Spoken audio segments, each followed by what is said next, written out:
चलिए ट्रेडिंग के सबसे ज़रूरी स्किल की बात करते हैं। और नहीं, इसका चार्ट्स या स्ट्रेटजी से कोई लेना देना नहीं है। ये सब इस बारे में है कि एक ट्रेडर के दिमाग के अंदर आखिर चल क्या रहा है। देखिए, बहुत सारे ट्रेडर्स ना टेक्निकल साइड में तो मास्टर हो जाते हैं, लेकिन असली लड़ाई तो दिमाग के अंदर जीती जाती है, इमोशनल डिसिप्लिन के साथ।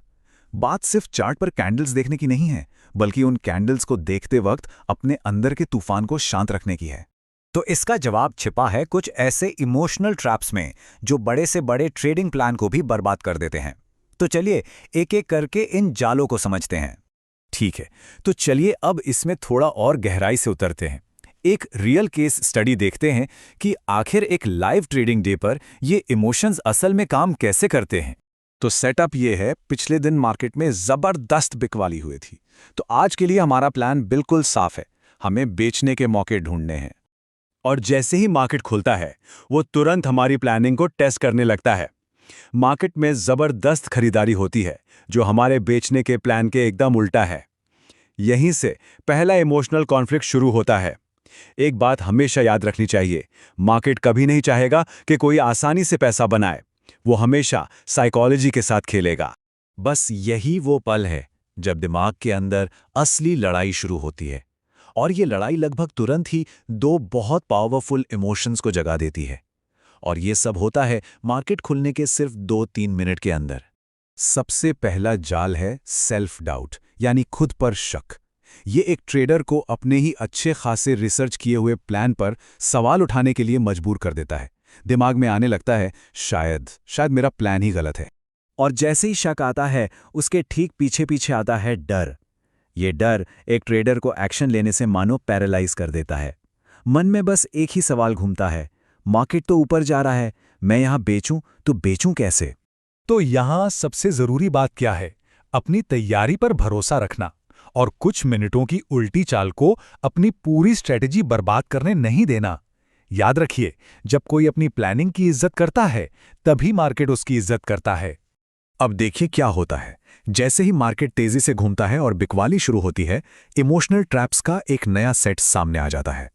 इससे ये तो साबित हो जाता है कि बेचने का शुरुआती प्लान एकदम सही था, लेकिन जिन लोगों ने हिचकिचाहट में ट्रेड नहीं लिया, उनके लिए ये एक अलग ही तरह का दिमागी प्रेशर बना देता है। और फिर आता है पछतावा। इस बात का पछतावा कि सही टाइम पर एक्शन क्यों नहीं लिया। और ये एक ट्रेडर को ऐसा महसूस कराता है जैसे वो पहले ही हार गया हो, भले ही उसका एनालिसिस एकदम सही था। वो काश मैंने वहीं बेच दिया होता वाली फीलिंग। और ये पछतावा बहुत जल्दी फोमो में बदल जाता है, मतलब फियर ऑफ मिसिंग आउट। ये एक इतनी ज़बरदस्त इच्छा होती है ना, जो किसी को भी चलती ट्रेन में कूदने पर मजबूर कर देती है, फिर चाहे वो ट्रेन खाई में क्यों ना जा रही हो। तो एफओमो का इलाज क्या है? सही नजरिया रखना। खुद को बस ये याद दिलाना कि ट्रेडिंग एक मैराथन है, कोई 100 मीटर की रेस नहीं। अगर आज मौका हाथ से निकल गया तो कोई बात नहीं, कल फिर आएगा। अब इस बड़ी गिरावट के बाद मार्केट थोड़ा रुकता है और कंफ्यूज करने लगता है। ये उन ट्रेडर्स को फंसाता है जिन्होंने देर से बेचा था और दूसरों को अपना व्यू बदलने के लिए उकसाता है। और यहीं पर अगली बड़ी गलती की जमीन तैयार होती है। इस इमोशनल ट्रैप को कहते हैं हॉपिंग।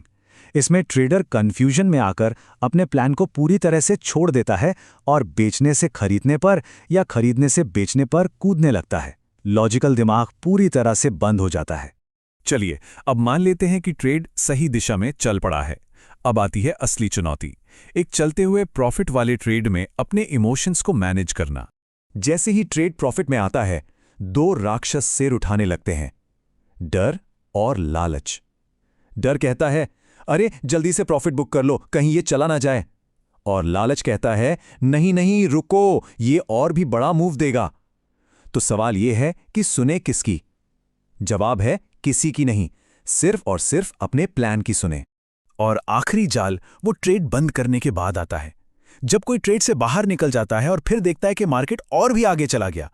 फिर शुरू होती है छूटे हुए प्रॉफिट की गिनती, और ये सोच जो प्रॉफिट कमाया है उसकी खुशी में भी जहर घोल देती है। तो सवाल ये है कि एक ट्रेडर इस इमोशनल बैटलफील्ड से लड़े कैसे? इसका जवाब है कुछ साफ और सीधे नियमों को अपनाकर।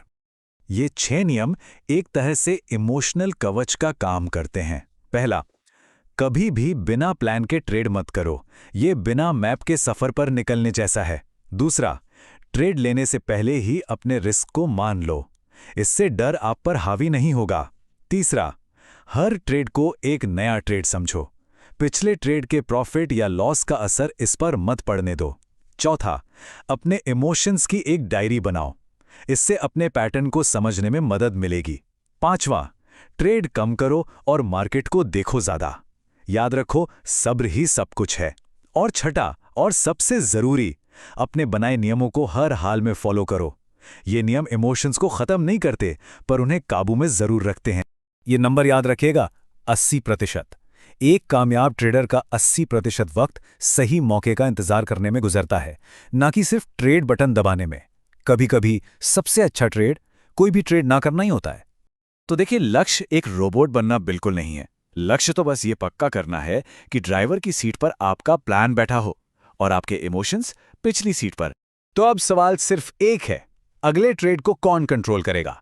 एक सोचा समझा प्लान या बेकाबू इमोशंस? क्योंकि एक बात तो साफ है, बाजार पर महारत हासिल करने का रास्ता अपने मन पर महारत हासिल करने से ही गुजरता है।